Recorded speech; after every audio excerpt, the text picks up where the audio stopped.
O programa Além da Notícia está indo para o Brasil e para outras partes do mundo. Seja bem-vindo você a que hora for.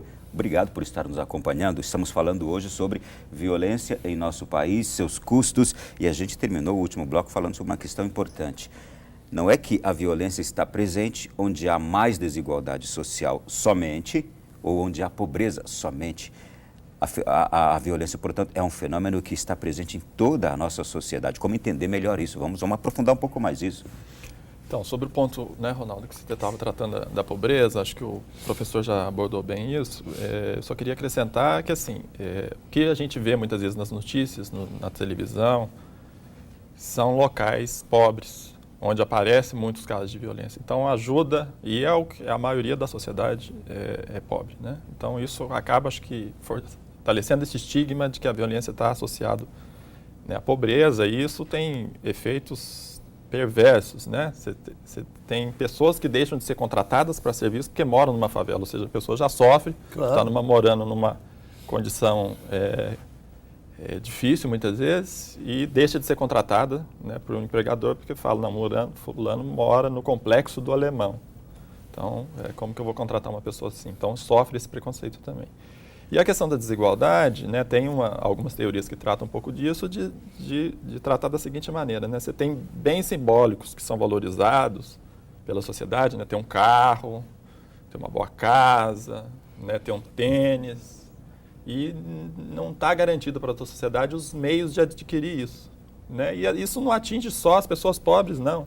Pessoas de classe média mesmo, pessoas altas, se tem bens simbólicos, né, que muitas vezes ela quer atingir e ela não tem né, que a gente estava discutindo de autocontrole, ela pode muito bem tentar outros meios, inclusive criminais, para atingir. Inclusive a gente comentava aqui antes de voltarmos ao ar, crimes bárbaros que chocaram o país aconteceram em classe média alta, né? Sem dúvida. Né? Coisas bem recentes. Pais matando filhos, né? Filhos matando pais. Né? Tem um caso que está na mídia recentemente daquela moça que foi condenada a quase 40 anos que não quer ser transferida da cadeia, porque aquele tipo de cadeia para ela é quase que um shopping center. Ontem eu vi uma reportagem, alguém falando isso, né? Tem mais proteção. Então, acho que o Hélio colocou muito bem isso, a questão da percepção, do poder que dá simbolicamente determinados bens. A gente viu recentemente o problema dos rolezinhos e a discriminação contra aquela juventude pobre que queria frequentar o shopping center e criou um problema enorme no Brasil. As pessoas se endividam para comprar um produto de marca, mesmo não tendo condições de pagar. Essa nova classe média que está emergindo, ela conquistou muitas coisas, mas não resolveu problemas seríssimos ainda de desenvolvimento humano, como as outras categorias sociais também não resolveram. O Brasil avançou bastante naquilo que é de distribuição de bens materiais para toda a sociedade. Nós saímos de ser um país miserável, passamos a ser muito pobres, generalizando, mas ainda continuamos muito pobres como seres humanos. O nível de violência é crescente, diz respeito ao patrimônio público, ao patrimônio privado, às leis. A banalização da vida é uma epidemia nesse país, é uma tragédia. A vida do outro não vale nada. E a violência é assustadora, né? Os castigos são assustadores. Se você vê o que está rodando na internet, no Facebook, os castigos são dentro das cadeias para quem é estuprador, para quem cometeu violência sexual, são coisas assim impressionantes. O nível de agressividade, esse justicialismo que está acontecendo no Brasil novamente, das pessoas querendo fazer justiça com as suas próprias mãos, pegando uma pessoa que furtou, que assaltou, são linchadas, são torturadas em praça pública. Né? E há pessoas que nunca achou que ela poderia cometer aquele tipo de agressividade, ela explode. Eu vi um caso que é chocante de uma velhinha com mais de 70 anos, com uma colher tentando tirar o olho de uma pessoa que tinha sido linchada, se não me engano, no interior do Rio de Janeiro. Entendeu? Uma pessoa pacífica, mas num determinado momento teve aquela explosão. O autocontrole que o Helder fala, como é que você vai fazer isso? Se nós temos uma estrutura que dá aos brasileiros hoje muitos direitos, isso é muito bom, toda a sociedade tem que ter muitos direitos, mas o Brasil se recusa a discutir deveres.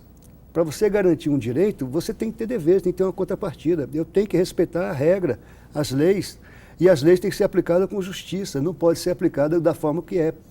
A impunidade é uma coisa no Brasil que cria totalmente esse desrespeito. Não, e o pior de tudo é a impunidade e quando há ainda a punição, ela não educa, ela deseduca, Ela ela castiga, piora, ela ela castiga, ela castiga, piora. Nós vamos voltar a falar sobre isso porque revolta a sociedade brasileira, aqueles que matam no trânsito e no dia seguinte já estão andando livremente. Então. Revolta a sociedade brasileira, aqueles que assassinam e no dia seguinte conseguem habeas corpus, tantas coisas assim.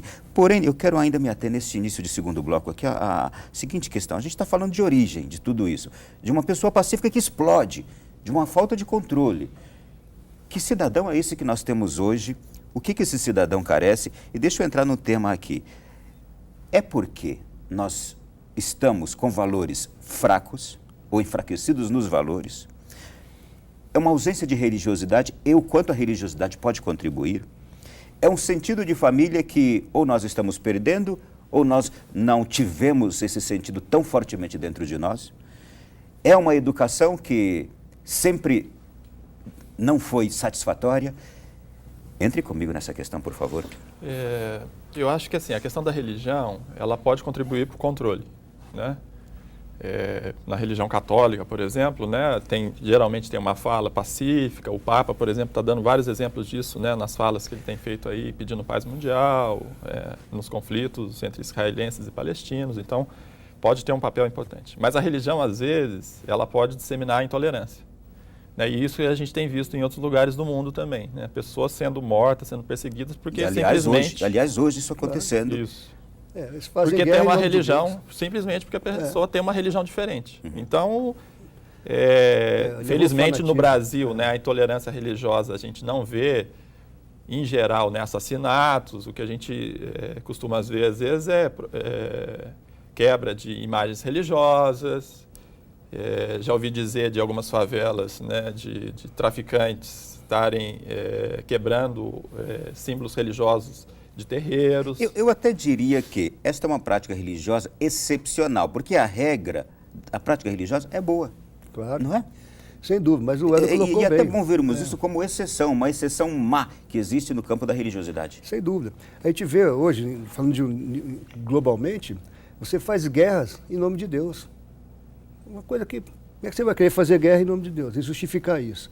Né? Não aceitar o outro, não aceitar as religiões. Essa intervenção recente do Estado americano para conter um genocídio, né, no Iraque, por conta de fanatismo religioso. Então são aberrações, são distorções, são transtornos psicológicos graves, coletivos. Mas, chegando no que você colocou, o que eu acho que falta nas pessoas, aí não é um problema no Brasil não, é na humanidade, falta amor ao próximo. Entendeu? Falta estrutura familiar. A gente vê muita violência no Brasil, mas quando eu trago a violência para uma manifestação individual, se você olhar outros países também, como nos Estados Unidos, e alguns países da Europa, da União Soviética, antiga União Soviética, no Oriente Médio, o nível de violência é assustador. O que se faz com as mulheres no Irã, entendeu? E é aceito de jogar astro na cara de uma mulher porque ela não quis casar com você, e a lei aceita. Na África, você pode matar uma mulher como você mata uma barata, não tem valor nenhum. Como é que você pode aceitar uma coisa dessa? Abandonar uma criança porque nasceu mulher ou com uma característica, uma deformidade física, o que quer que seja. Esse é um problema de desenvolvimento humano. A humanidade ainda está muito atrasada. É neste foco e é com esse sentido que eu gostaria justamente, que eu propus essa questão. Os valores. Sem dúvida. Parece que se abandona hoje os valores como se eles fossem inimigos, ou como se fossem coisas que ultrapassadas. Sem dúvida. Não é um grave erro isso? Sem dúvida que é. E aí a religiosidade, ou a espiritualidade pode ajudar sim no autocontrole, mas é um sistema de controle e que é utilizada. Quando ela se aproxima da política, quando ela se aproxima de interesses econômicos, aí ela deixa de ser uma religiosidade, uma coisa espiritual e passa a ser, né, um fator de indução ao consumo, a um determinado tipo de comportamento. Aí é outra questão. Né? Dessa coisa dos valores também, acho que você está chamando a atenção de alguns valores solidários, né? Familiares. Sem dúvida. Mas você tem, os valores na sociedade, eles são conflituosos. Né? Então você tem valores que despertam a solidariedade, né? O altruísmo, preocupação com o outro. Ao mesmo tempo você tem valores que você tem que vencer na vida, né? Que você tem que acumular renda para você ter segurança. Então, são valores que, vamos dizer, alimentam um certo individualismo. Então, são valores em conflito que a gente tem na sociedade. Né? Então, aproveitando só um tema que a gente abordou, das questões religiosas, eu acho que sim, a religião pode ter um importante papel. Mas historicamente, qual que foi como é que se deu, por exemplo, o nascimento do Estado laico? Ele se deu a partir das guerras religiosas. Né? A partir do momento que você tem que aceitar, tolerar o outro, que você fala, não, o Estado não tem que se meter nisso.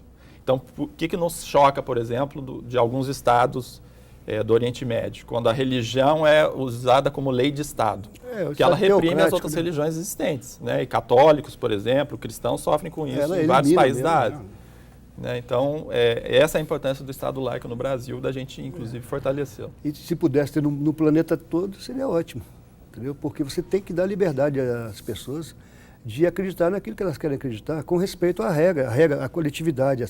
Talvez a grande dificuldade que essa nova globalização está produzindo é de gerar valores que sejam aceitos por todos, entendeu? Que essa cultura está entrando em conflito pela força da internet, da interação de informação, da migração de pessoas, tudo isso está levando a uma série de conflitos psicóticos, até aquela dificuldade que as pessoas têm de entender a realidade externa. Você tem valores muito pessoais e você chega num outro determinado ambiente que as coisas são completamente diferentes. E agora é importante destacarmos que existem valores que são defendidos por toda a humanidade, né? Sem dúvida. Aqueles valores básicos que tem que ser inerentes ao ser humano. Exatamente. Que tem que ser disseminados. Para isso não seria necessário uma forma de combate eficazíssima à violência. Uma educação para a paz, uma educação para esses valores. Se fala em cultura da paz e tudo mais, mas é algo que é muito incipiente ainda. Se você tem uma estrutura familiar que está sendo desagregada, cada vez mais desestruturada, e há uma resistência enorme de aceitar e de formatar novas formas de organização familiar, essa é uma transição, isso vai acontecer. Aceitar que o filho é diferente, aceitar que a filha é diferente, aceitar que o filho do outro é diferente, mas é um ser humano também. Enquanto isso não for disseminado, e isso aí tem que ser uma política de família, de criança, de nenéns. Depois que a pessoa chegou à primeira infância, já com o nível de informação que ela tem, você vê alguns psiquiatras conceituados do Brasil dizendo que uma criança de 7 anos tem hoje mais informação acumulada do que o imperador em Roma tinha na antiguidade, com 7 anos de idade. Então, quando ela chega lá 13, 14 anos, já tem uma quantidade imensa de conflitos. E os modelos explicativos, dizer que ela é hiperativa, que ela tem transtorno, não, nada disso é para explicar essa nova figura que está sendo criada com a globalização e o acesso online o tempo todo às informações. Como é que vai ser isso?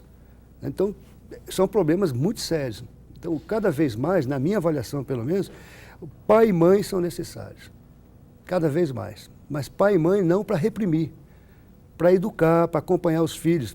E o que tem acontecido no Brasil é que muitos pais nem sabem quem são seus filhos e estão terceirizando a educação, estão entregando para o professor, entrega para a escola cuidar, quando tem escola. E o que o senhor nos diz aí é fruto de muitos resultados de pesquisas científicas que comprovam a ausência do pai numa casa é trágica para o desenvolvimento da vida daquele filho. Da mesma forma, uma mãe também, porque é necessário as duas competências, a masculina e a feminina, para a educação daquele filho. Esse é um dos problemas mais sérios que a gente tem, talvez no Brasil, que nós estamos discutindo a nossa realidade, mas se você olhar a situação na África, em alguns países do Oriente Médio, na própria Europa, depois que houve aquela mudança na Europa Oriental, tudo mais, o declínio da União Soviética, o abandono principalmente das mulheres, que a humanidade precisa para a economia, qualquer economia se desenvolver, que seja investido nas mulheres, porque elas cuidam dos filhos, elas geram riqueza, mas não podem sofrer esse tipo de violência. E as instituições não estão dando conta. Eu quero só acelerar aqui o nosso programa. Eu tenho tantas temáticas para abordar com os senhores. Helder, pesquisas científicas feitas em boletins de ocorrências de porta de delegacia comprovam que, mudando completamente agora o rumo que a gente estava indo, que a violência que temos hoje no Brasil, 80% dela é oriunda da experiência com as drogas. Ou a pessoa cometeu essa violência para se drogar ou para pagar já a dívida do uso da droga. Isto é, 80% dos registros de boletins de ocorrência de uma prática violenta vem da causa das drogas. Que dizer disto? Eu acho que assim, você tem, no caso dos homicídios, alguns estudos mostram que não é bem essa proporção. Né? Pegando o todo. Isso, mas pensando nos homicídios, você tem muitos casos que são conflitos. Né? E acho que é importante a gente chamar a atenção nisso. Né? Então, tem conflitos familiares, né, que a gente estava inclusive falando de família aqui, conflito entre marido e mulher, entre parceiros, entre pais e filhos, que muitas vezes descambam para a violência. Você tem conflitos no trânsito, a gente falou no trânsito um pouco tempo atrás aqui, né? E vamos voltar. As pessoas hoje no trânsito, muitas vezes, elas se descontrolam. Você vê umas coisas, umas imagens na televisão que chocam a gente, né? As pessoas estão dirigindo, saindo de casa, uma pessoa super educada, ela entra no carro, começa a dirigir. O brasileiro do carro como arma de guerra. Os carros, a pessoa bate o carro dela é abarroado e a pessoa se descontrola e parte para a agressão. Né? Então você tem conflitos, muitas vezes, né, no lazer, as pessoas estão num bar se divertindo e por algum motivo entram em conflito. Então tem muitas mortes que acontecem por esses conflitos. Eu acho importante a gente chamar atenção nisso, porque a capacidade da violência está em todos nós. Né? Por isso eu queria reforçar a coisa do autocontrole. Não dá para a gente simplesmente chegar e falar, a violência é culpa desse grupo aqui. Né? Eles são responsáveis, nós somos bons, nós somos os homens de bem, as pessoas boas. Não, a gente tem agressividade dentro da gente. E se a gente não se autocontrolar, a gente é capaz de ser violento. Então, se a gente não manter esse autocontrole no trânsito, numa briga, a gente é capaz de usar a violência. Então, saber disso é importante para a gente manter esse autocontrole. Muito bem.